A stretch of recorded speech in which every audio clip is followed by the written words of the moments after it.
Hi this is Priya welcome to Jabardasth TV Khammam TV. ఖమ్మంలో సహస్ర చండీ సహిత మహారుద్ర యాగం అంగరంగ వైభవంగా ముగిసింది. ఈ సందర్భంగా నిర్వహించిన మహా అన్నప్రసాద వితరణలో వేలాది మంది భక్తులు పాల్గొన్నారు. ద్వాదశి ఉదయం గోపూజ, హనుమాన్ చాలీసాతో ప్రారంభించిన గణపతి హోమం ఖమ్మం నగరంలో మొట్టమొదటిసారిగా సహస్ర చండీ సహిత మహారుద్ర యాగం జరగడం చాలా గొప్ప విశేషమని, లోక కళ్యాణం కోసం చేసే ఇలాంటి అద్భుత కార్యక్రమం నిర్వహిస్తున్న యాగ సంకల్పపిత భవ్యశ్రీ వృద్ధాశ్రమం జ్యోతిష్యాలయం సునీతామాతను, యాగకర్త దండియాల లక్ష్మణరావును పలువురు ప్రముఖులు అభినందించారు. ఈ కార్యక్రమంలో భాగంగా ఉదయం వేదపారాయణ, పునః పూజలు, సహస్ర చండీ హోమంగా చండీ హోమం, విశేష హోమాలు, రుద్రాభిషేకాలు, దత్త హోమం, సరస్వతి హోమం, నీరాజనం, మంత్రపుష్పం, మహాపూర్ణాహుతి, సాయంత్రం సుహాసనీలతో కుంకుమార్చన, తీర్థప్రసాద వితరణ చేశారు. యాగశాలను భద్రాద్రి బ్యాంక్ చైర్మన్ చెరుకూరి కృష్ణమూర్తి, కన్యకా పరమేశ్వరి దేవాలయం అధ్యక్షులు మేలచెరు వెంకటేశ్వరరావు, బిలీఫ్ హాస్పిటల్ అధినేత్రి రమాజ్యోతి, అన్నదాత వంగవీటి నవీన్ పలువురు ప్రముఖులు సందర్శించారు. ప్రత్యేక పూజలు నిర్వహించి అమ్మవారి ఆశీస్సులు పొందారు. యాగబ్రహ్మ రాజాలు భాను రవికిరణ్ శర్మ ఆధ్వర్యంలో స్థలదాత గుర్రం మురళి దంపతులు, నిర్వాహకులు వేంపటి సత్యనారాయణ దంపతులు, లక్ష్య కొప్పు రావురి వాసు పుర ప్రముఖులు పాల్గొన్నారు. ఈరోజు ఇక్కడ జరిగినటువంటి సహస్ర మహాయాగం అనేది ఖమ్మం పట్టణంలో ఇంత మటుకు ఎవరు కూడా చేయలేదు. ఇప్పుడు ఈ మాత చేసింది, ఆమెను మనందరం కూడా అభినందించాల్సిందే. దానికి తోడుగా కొంతమంది మిత్రులు వాళ్ళకు సహకారంగా ఉండేసేసి చేయటం అనేది చాలా వాళ్ళ అదృష్టం అని చెప్పేసి అనుకోవాలి. వాళ్ళకు కూడా ఏదో కృష్ణ భగవానుడు కానీ ఆ భగవంతుడి యొక్క లీలలు ఉన్నాయి కాబట్టి వాళ్ళు చేయగలిగారు, చేశారు. కాబట్టి ఇది అందరూ సంతోషించదగ్గ విషయం. తర్వాత మళ్ళా ఏదైనా కార్యక్రమం పెట్టే మాట అయితే ఎక్కువ మందిని దీంట్లో ఫాలోఅప్ చేసేసి ఒక 2-3 నెలల నుంచి ఒక ప్లానప్ చేసుకుంటే చాలా మంచిగా జరుగుద్ది. కాబట్టి ఈ యొక్క దీనికి వచ్చిన వాళ్ళందరూ కూడా దీన్ని సహకరించేసి చేయాలని చెప్పేసి నేను కోరుకుంటూ విరమిస్తున్నాను. జై హింద్, జై వాసు.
శ్రీమాత్రే నమః.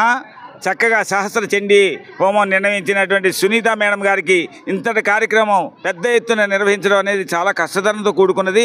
అయినా కానీ లోక కళ్యాణార్థం, ఆమె స్వార్థం కోసం కాదు, లోక కళ్యాణార్థం సహస్ర చండీ హోమం నిర్వహించడం అనేది మహత్కార్యంగా సిద్ధించి చూడండి. ప్రకృతి కూడా ఎంత చల్లటి వాతావరణం ఇచ్చిందంటే ఆమె సంకల్పం చాలా గొప్పదని, ఆ ఆశయానికి అందరూ కూడా సహకరించాలని, చక్కటి డిసిప్లిన్ క్రమశిక్షణతో ఉండాలని, అమ్మలగన్న అమ్మ, ముగ్గురు అమ్మల మూలపుటమ్మ, చాలా పెద్దమ్మ సురారులమ్మ, కడుపారడి పుచ్చిన అమ్మ, తన్నులో నమ్మిన వేల్పిట మనమ్మల నుండి దుర్గమాయమ్మ, కృపాబ్దినిచ్చుట మహత్వ కవిత్వ పటుత్వ సంపదలని చెప్పి ఆ సునీత మేడం గారికి అమ్మవారు నిండు నూరేళ్లు చక్కగా ఇటువంటి భాత్ కార్యాలలో అవకాశం ఇవ్వాలని మనస్ఫూర్తిగా కోరుకుంటూ జై వాసవి.